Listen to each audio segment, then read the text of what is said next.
MTS Recruit. My name is Beck. I'm here in Perth. I'm in my first year of MTS at St Matthew's Anglican Church in Shenton Park.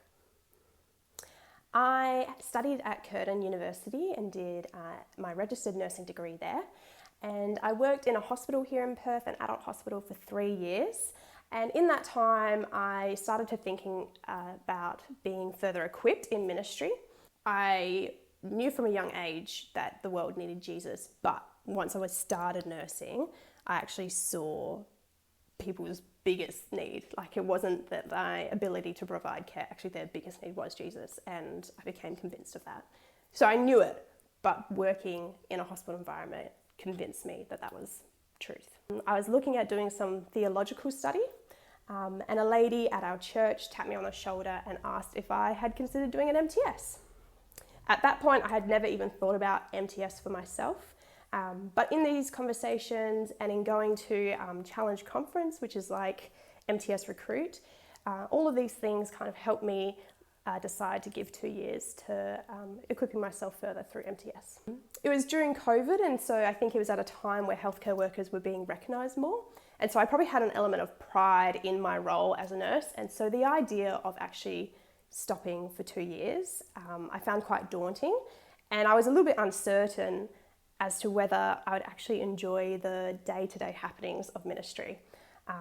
I remember meeting up with my now trainer, Ez, our female minister at church, and I was just running through some questions with her and discussing about the possibility of doing an apprenticeship. And something comforting that she told me was that none of it will be wasted. And I guess I kind of didn't have a clear idea why I wanted to be trained in the long term, like what it might be that I do after the 2 years. But it was comforting because, none of it will be wasted, knowing that God will use all of the training that I require in the next 2 years.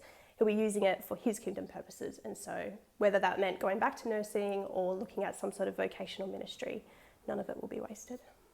Okay, I'm going to be reading the Bible now. We're going to be reading from Mark chapter 15, verse 1. So that's Mark chapter 15, verse 1. Come and join me. Very early in the morning, the chief priests with the elders, the teachers of the law, and the whole Sanhedrin made their plans. So they bound Jesus, led him away, and handed him over to Pilate. "Are you the king of the Jews?" asked Pilate. "You have said so," Jesus replied. The chief priests accused him of many things. So again, Pilate asked him, "Aren't you going to answer? See how many things they are accusing you of."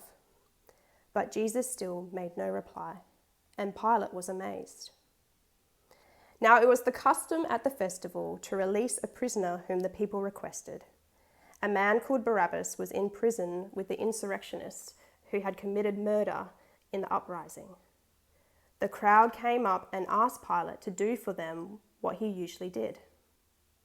"Do you want me to release to you the king of the Jews?" asked Pilate, knowing it was out of self-interest that the chief priests had handed Jesus over to him. But the chief priests stirred up the crowd to have Pilate release Barabbas instead. "What shall I do then with the one you call the king of the Jews?" Pilate asked them. "Crucify him," they shouted. "Why? What crime has he committed?" asked Pilate. But they shouted all the louder, "Crucify him." Wanting to satisfy the crowd, Pilate released Barabbas to them. He had Jesus flogged and handed him over to be crucified. The soldiers led Jesus away into the palace, that is the praetorium, and called together the whole company of soldiers. They put a purple robe on him, then twisted together a crown of thorns and set it on him. And they began to call out to him, "Hail, King of the Jews!" Again and again they struck him on the head with a staff and spit on him. Falling on their knees, they paid homage to him. And when they had mocked him, they took off the purple robe and put his own clothes on him. Then they led him out to crucify him. A certain man from Cyrene, Simon, the father of Alexander and Rufus, was passing by on his way in from the country, and they forced him to carry the cross. They brought Jesus to the place called Golgotha, which means the place of the skull. Then they offered him wine mixed with myrrh, but he did not take it, and they crucified him. Dividing up his clothes, they cast lots to see what each would get. It was 9 a.m. when they crucified him.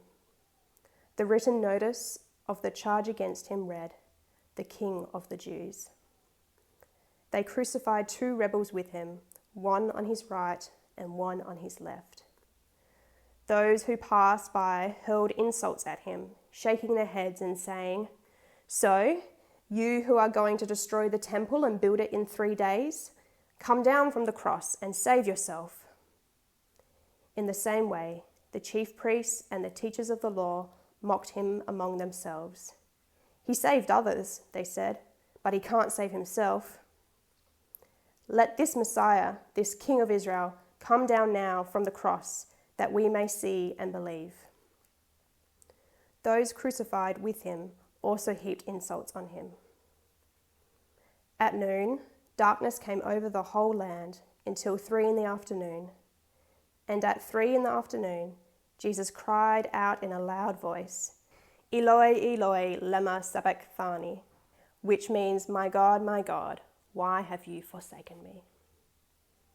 When some of those standing near heard this, they said, "Listen, he's calling Elijah." Someone ran, filled a sponge with wine vinegar, put it on a staff, and offered it to Jesus to drink. "Now leave him alone.